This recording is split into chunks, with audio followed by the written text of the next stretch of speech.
ഇന്ന് നമുക്ക് അസുരഗണത്തിൽ വരുന്ന നക്ഷത്രങ്ങൾ ഏതെല്ലാമെന്നും അസുരഗണത്തിൽ ജനിച്ചാലുള്ള ഗുണങ്ങളും അവരുടെ സവിശേഷതകളും അവരുടെ പ്രത്യേകതകളെയും കുറിച്ച് ഇന്ന് നോക്കാം. അസുരഗണത്തിൽപ്പെട്ട നക്ഷത്രങ്ങൾ ആയില്യം, മകം, ചിത്തിര, വിശാഖം, ചതയം, കേട്ട, മൂലം, കാർത്തിക, അവിട്ടം എന്നീ 9 നക്ഷത്രങ്ങളാണ്. ജ്യോതിശാസ്ത്രത്തിൽ 27 നക്ഷത്രങ്ങളെയും 3 വിഭാഗമായാണ് തിരിച്ചിട്ടുള്ളത്.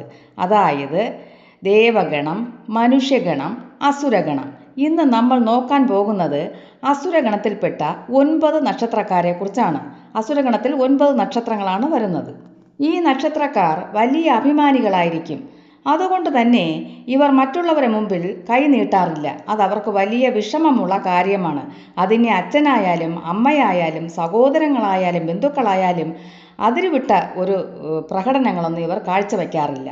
അവരിൽ നിന്നും കൂടുതലൊന്നും അവർ പ്രതീക്ഷിക്കാറുമില്ല. അവർക്ക് കൂടുതലൊന്നും കിട്ടാറുമില്ല. ഇത് തന്നെയാണ് സത്യം. ഇവർ തികഞ്ഞ ഈശ്വര വിശ്വാസികളും കൂടുതൽ സൗന്ദര്യവതികളുമാണ്. പെണ്ണുങ്ങളായാലും ആണുങ്ങളായാലും കൂടുതൽ സൗന്ദര്യം ഇവർ അനുഗ്രഹിച്ചിട്ടുണ്ട്. ലക്ഷ്മി കടാക്ഷമുള്ളവരാണിവർ. ഇവർക്കൊരിക്കലും ഒരു ബുദ്ധിമുട്ടും വരാറില്ല. ഇവരുടെ കയ്യിൽ എപ്പോഴും പണം ഒഴിയാതെ ഉണ്ടായിരിക്കും. അസുരഗണത്തിൽ ജനിച്ച സ്ത്രീകൾ ഭർത്താവിനെ ദൈവതുല്യമായി കരുതുകയും സ്നേഹിക്കുകയും ചെയ്യും. എന്നാൽ തിരിച്ചു കിട്ടണമെന്നില്ല. കാരണം ഇവർ വിവാഹം കഴിക്കുന്ന പുരുഷൻ മറ്റു ഗണത്തിൽപ്പെട്ടതായിരിക്കും. അതുകൊണ്ട് തന്നെ ഗണപ്പൊരുത്തം ഇല്ലാതാകുന്നു. ഗണം ഒന്നായാൽ ഗുണം 10 എന്നാണ്. അതുപോലെ വശ്യപ്പൊരുത്തവും ചിലപ്പോൾ ഇല്ലാതാകും. അതുകൊണ്ട് അസുരഗണത്തിൽപ്പെട്ട സ്ത്രീകൾ അസുരഗണത്തിൽപ്പെട്ട പുരുഷനെ കല്യാണം കഴിക്കുന്നത് മൂലം അവർക്ക് ജീവിത അഭിവൃദ്ധി ഉണ്ടാകും, ദീർഘായുസ് ഉണ്ടാകും. അവർ ബന്ധത്തിൽ നിന്ന് ഒരിക്കലും വിട്ടുപിരിയില്ല.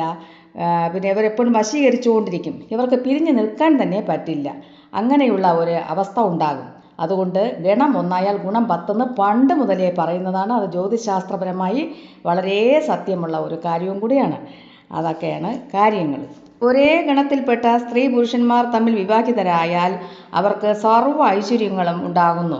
അവർക്ക് ഗണപ്പൊരുത്തമുണ്ട്. അതുമൂലം ഗണം ഒന്നായാൽ ഗുണം 10 എന്നാണ്. സർവ്വ ഐശ്വര്യങ്ങളും ഉണ്ടാകുന്നു. ഐക്യ മനോഭാവം, വളരെയധികം യോജിപ്പ്, ഒരേ മനസ്സ്, ഒരേ തീരുമാനം, ഇങ്ങനെ സർവ്വ ഐശ്വര്യത്തോടു കൂടി അവർക്ക് ജീവിക്കാൻ കഴിയുന്നു.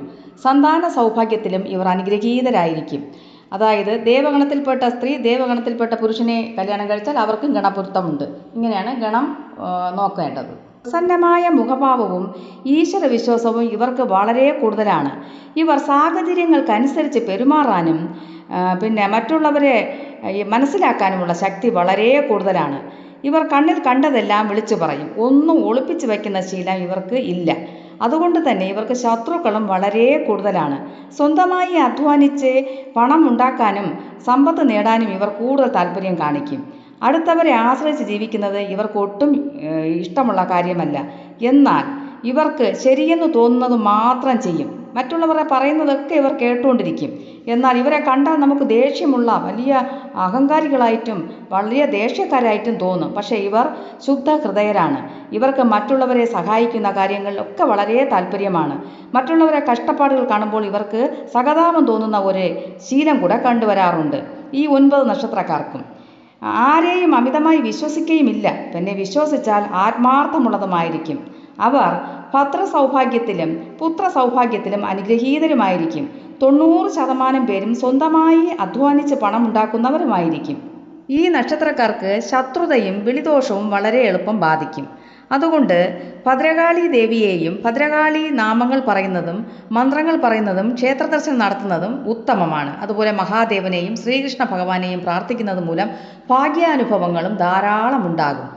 ജാതകത്തിൽ ശുക്രനോ വ്യാഴമോ ഉച്ചം പ്രാപിച്ചോ സ്വക്ഷേത്ര ബലവാനായോ ദൃഷ്ടി ചെയ്തോ നിൽക്കുന്ന നക്ഷത്രക്കാർക്ക് ഈ 9 നക്ഷത്രത്തിൽപ്പെട്ടവർക്ക് ഗവൺമെൻറ് ജോലിക്ക് സാധ്യതയുണ്ട്. അല്ലാത്തവർക്ക്, അതായത് ശനി ഉച്ചം ഇങ്ങനെയൊക്കെ ഉള്ളവർക്ക് ട്രാൻസ്പോർട്ട് പോലുള്ള ജോലികൾ, പിന്നെ പ്രൈവറ്റ് ജോലികൾ, IT മേഖല ഇങ്ങനെയുള്ള ജോലികൾക്ക് വളരെയധികം സാധ്യത കൂടുതലാണ്. ഇവർക്ക് വിദേശയോഗവുമുണ്ട്. വിദേശത്തു നിന്ന് പണം സമ്പാദിക്കാനും അതുമൂലം അഭിവൃദ്ധി നേടാനും ഇവർക്ക് യോഗമുണ്ട്. നക്ഷത്രക്കാരിൽ ചിലരുടെ ജാതകത്തിൽ ശനിയും ചൊവ്വയും ഒക്കെ നല്ല ബലവാനായിരിക്കും. അതായത് ഉച്ചമോ സ്വക്ഷേത്രമോ ഒക്കെ ആയിരിക്കും. ദൃഷ്ടിയും ചെയ്ത് നിൽക്കും. ഇങ്ങനെയുള്ളവർക്ക് ട്രാൻസ്പോർട്ടിൽ ജോലി ഉണ്ടായിരിക്കും. പിന്നെ ഇരുമ്പ് സംബന്ധമായിട്ടുള്ള തൊഴിലുകളൊക്കെ ചെയ്യുന്നവരായിരിക്കും. വർക്ക്ഷോപ്പുകൾ നടത്തുന്നവരായിരിക്കും, IT മേഖലയിൽ ജോലി ചെയ്യുന്നവരും ഇതിൽപ്പെടും.